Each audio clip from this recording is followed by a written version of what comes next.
Hi guys, இன்றைக்கி நம்ம வீடியோவில் பொட்டேட்டோ ஸ்நாக்ஸ் எப்படி பண்ணுறதுன்னு பார்க்கலாம். 3 உருளைக்கிழங்கு எடுத்துக்கோங்க. எடுத்த உருளைக்கிழங்கு மீடியம் சைஸாக வெட்டிக்கோங்க.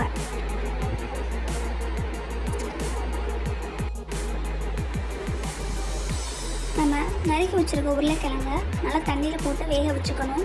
வேக வச்ச உருளைக்கிழங்குல தோலை உரித்து வச்சுட்டு நல்லா மசிச்சு எடுத்துக்கலாம். மசிச்ச உருளைக்கிழங்குல தேவையான கார்ன்ஃப்ளவர், தேவைப்பட்டா சில்லி பவுடர் சேர்த்துக்கோங்க. கொஞ்சோண்டு மிளகுத்தூள், கொஞ்சோண்டு உப்பு எல்லாம் சேர்த்து பிசைஞ்சு எடுத்துக்கோங்க. பிசைஞ்ச மாவில் இருந்து நல்லா பால்ஸாக உருட்டிக்கலாம். நல்லா சாஃப்டாக உருட்டிக்கோங்க. இப்போது நம்ம உருட்டி வச்ச பால்ஸை எல்லாம் எண்ணெயில் போட்டு நல்லா பொரிச்சு எடுத்துக்கலாம். நல்லா பொன்னிறமாக வர வர நல்லா பொரிச்சு எடுத்துக்கணும்.